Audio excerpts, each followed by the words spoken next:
नमस्कार, मी पुरुषोत्तम आवारे पाटील. आपण बघत आहात रोखोक. मित्रो, देशातल्या अंधश्रद्धा निर्मूलन चळवळीचा इतिहास तुम्हाला सगळ्यांना माहीत असेल. 1982 साली प्राध्यापक श्याम मानवांनी नागपुरामध्ये अखिल भारतीय अंधश्रद्धा निर्मूलन समितीची स्थापना केली आणि स्थापना करण्यापूर्वी स्वतः अंधश्रद्धा निर्मूलनाच्या क्षेत्रातले अतिशय वाईट अनुभव प्राध्यापक श्याम मानवांनी घेतले. नेरपरसोपंतला आपली प्राध्यापकी सोडून या माणसांनी संपूर्ण आयुष्य अंधश्रद्धा निर्मूलन चळवळीसाठी वाहिलेलं आहे. अनेक संकल्प व्यक्तिगत आयुष्यात त्यांनी केले की ते कोणताही पुरस्कार ते स्वीकारत नाहीत, इतरांची कोणाची देणगी, विदेशी फंडिंग किंवा शासनाचं ते अनुदान स्वीकारत नाहीत.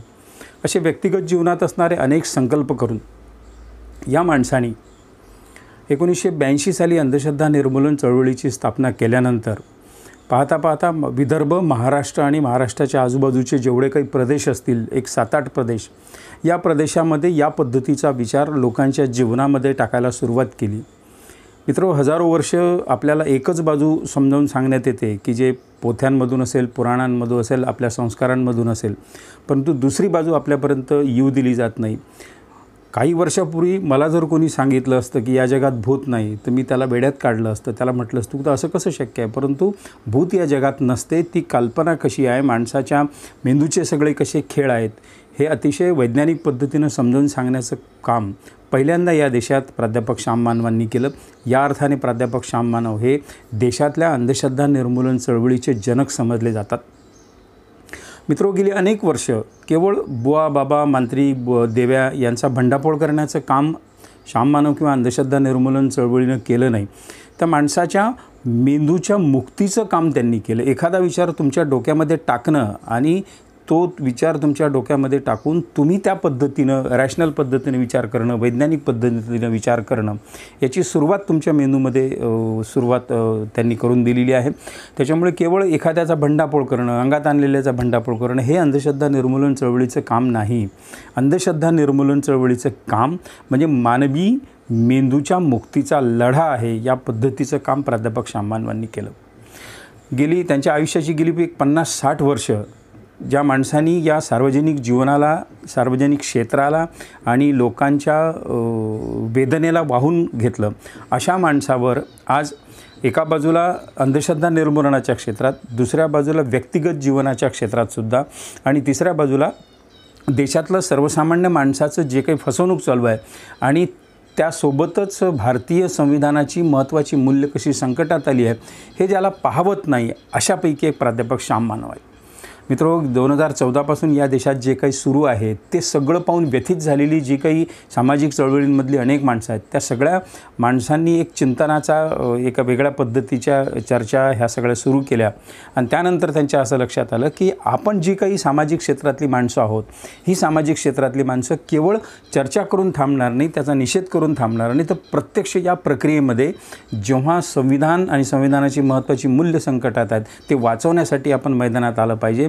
म्हणून देशातल्या जवळपास 200-250च्या वर सामाजिक संघटनांनी यावेळी 2024च्या लोकसभा निवडणुकीच्या वेळी सक्रियपणे या सरकारच्या विरोधात आणि इंडिया आघाडीच्या बाजूनं प्रत्यक्ष राजकारण करण्याचा निर्णय घेतला आहे. प्राध्यापक श्याम मानव खरं म्हणजे आतापर्यंत त्यांना राजकीय भूमिका कधी नव्हती. तसं बघितलं तर प्रत्यक्ष आणीबाणीच्या काळामध्ये 10-11 महिने ते तुरुंगात होते. त्या काळातले जे काही विद्यार्थी असतील ज्यांनी सरकारच्या विरोधात पत्रकबाजी केली असेल, अशा आणीबाणीच्या विरोधात मूलतः प्राध्यापक श्याम मानवांचं यवतमाळ जिल्ह्यातलं घराणं त्यांचं जे असेल ते काँग्रेसचं घराणं होतं. त्यांचे चुलत आजोबा वगैरे काँग्रेसचे खासदार होते.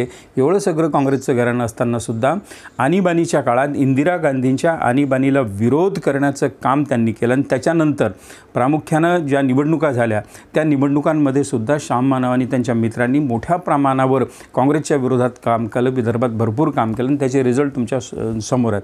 आता हा एक पॅच हा वगळला तर आपल्याला इतर गोष्टी अशा दिसतात की तेव्हापासून प्राध्यापक श्याम मानव यांचा राजकीय पक्षाशी, सक्रिय राजकारणाशी काही संबंध नाही. राजकीय ते भूमिका घेतात पण ते वैचारिक असतात, त्या विचारावर आधारलेल्या असतात. पण यावेळी प्राध्यापक श्याम मानवांना प्रामुख्यानं असं का वाटलं की आपण प्रत्यक्ष राजकीय निवडणुकींच्या राजकारणात सहभागी व्हावं, राजकीय मैदानात उडी घ्यावी. एवढंच नव्हे तर 2014पासून या देशात ज्या पद्धतीने वेगवेगळ्या क्षेत्राला डॉमिनेट करण्याचं काम मोदी सरकारकडून होते आहे, संघ परिवाराकडून होते आहे, कट्टर विचार करणाऱ्या लोकांकडून होत आहे, त्यांच्या विरोधात प्रखरपणे उतरावं आणि प्रामुख्यानं संविधानाची जी 4 मूल्ये आहेत, स्वातंत्र्य, बंधुता, समता, हे वाचवण्यासाठी ज्यांना असं वाटते की ते मोठ्या प्रमाणावर आपण या विरोधी पक्षाची ढाल म्हणून उभं राहिलं पाहिजे, त्यात वाटणारे एक प्राध्यापक श्याम मानव आहेत.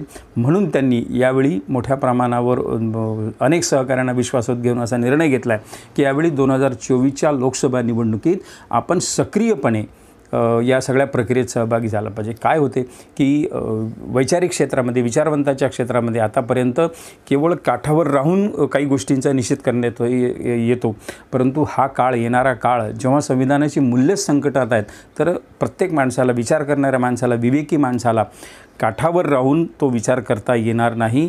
प्रत्यक्षात त्यात शिरून उडी घेऊन, राजकारणात पडून नव्हे, प्रत्यक्षात उडी घेऊन हा विचार लोकांना सांगावा लागेल. तेव्हा काही लोकांचे कदाचित अधिक मस्तिष्क उघडे होतील आणि त्यात तुमचा विचार या पद्धतीनं पोहोचेल.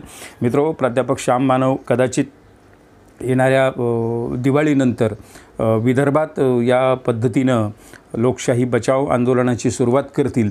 अर्थात तो विचार त्यांना अंधश्रद्धा निर्मूलक म्हणून बघणाऱ्या लोकांना जरी थोडा आश्चर्यकारक वाटत असला तरी सामाजिक क्षेत्रातल्या कार्यकर्त्याची सुद्धा ही जबाबदारी आहे की त्यांनी जेव्हा जेव्हा देशाची काही गोष्टी संकटात येतात, संविधानाची मूल्य संकटात येतात, तेव्हा राष्ट्र प्रथम, देश सर्वतोपरी या पद्धतीचा विचार करून या लढ्यात उतरलं पाहिजे.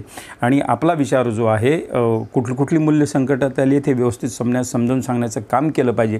त्या पद्धतीचा विचार प्राध्यापक श्याम मानवांनी केला आहे. श्याम मानव अतिशय प्रभावी वक्ते आहेत. आतापर्यंत त्यांच्या भाषणांना, कुठेही भाषण असो, 8 ते 10 हजाराची गर्दी त्यांच्या भाषणांना होते. आणि अंधश्रद्धा निर्मूलन चळवळ ही महाराष्ट्रात अशी एकमेव चळवळ आहे की जिच्याजवळ 70 ते 100 असे फरडे वक्ते आहेत की जे 4-4, 5-5 हजाराच्या सभा, मैदानं गाजवतात, वैचारिक आहेत, अभ्यास आहेत, त्यांची डेप्थ आहे, त्यांचं चिंतन आहे, त्यामागे त्यांचं वाचन मनन आहे. अशा सगळे वक्त्यांची, वैचारिक वक्त्यांची, प्रामाणिक वक्त्यांची आणि सभा गाजवणाऱ्या वक्त्यांची फौज असणारी कदाचित महाराष्ट्रात अंधश्रद्धा निर्मूलन चळवळ, अखिल भारतीय अंधश्रद्धा निर्मूलन समिती ही एकमेव संघटना असेल.